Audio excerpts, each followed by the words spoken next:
बिस्मिल्लाहिर्रहमानिर्रहीम। अस्सलाम वालेकुम। मैं हूं आबिद अज़ीज़।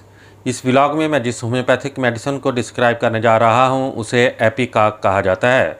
एपिकाक की अलामात जानने से पहले मेरी आपसे रिक्वेस्ट है, मेरे चैनल को सब्सक्राइब कर दें, वीडियो को लाइक कर दें और बेल आइकन को प्रेस कर दें ताकि मेरी हर नई आने वाली वीडियो का नोटिफिकेशन आपको बर वक्त मिले।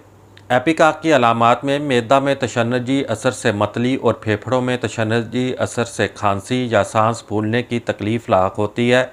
मैदे में खून के हरकत करने से खून की पेचस या खून का इसहाल और फेफड़ों में खून के हरकत करने से कै होती हो या मुंह से खून आता हो तो ये दवा मुस्तअमल और मुफीद होती है। नेज़ कच्चे या बासी फल खाने से जो अवारस होते हैं उनके लिए भी नाफे है।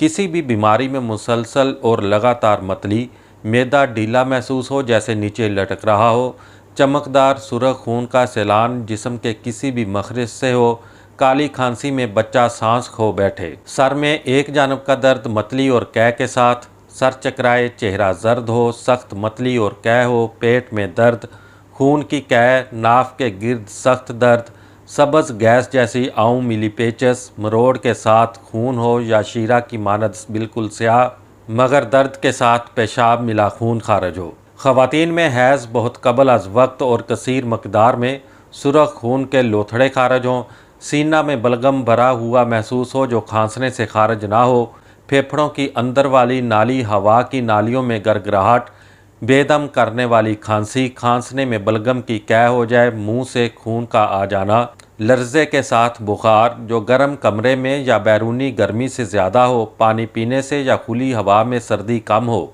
अमूमन ज़्यादा देर तक रहने वाली मतली और कै, सांस लेने में तकालीफ, खुशक खांसी, कमरा में जाने से एकदम पसीना आ जाए, इन तमाम अलामात में एपिकाक एक मावन दवा है। एपिकाक दवाई की खुराक का इस्तेमाल कुछ इस तरह से है कि मरीज़ को 3x ताकत से 30x ताकत तक इस्तेमाल करवाएं। उम्मीद करता हूँ ये वीडियो आपको अच्छी लगी होगी। इसी के साथ ही नेक्स्ट वीडियो तक आबिद अजीज़ को इजाज़त दें। अल्लाह हाफिज़।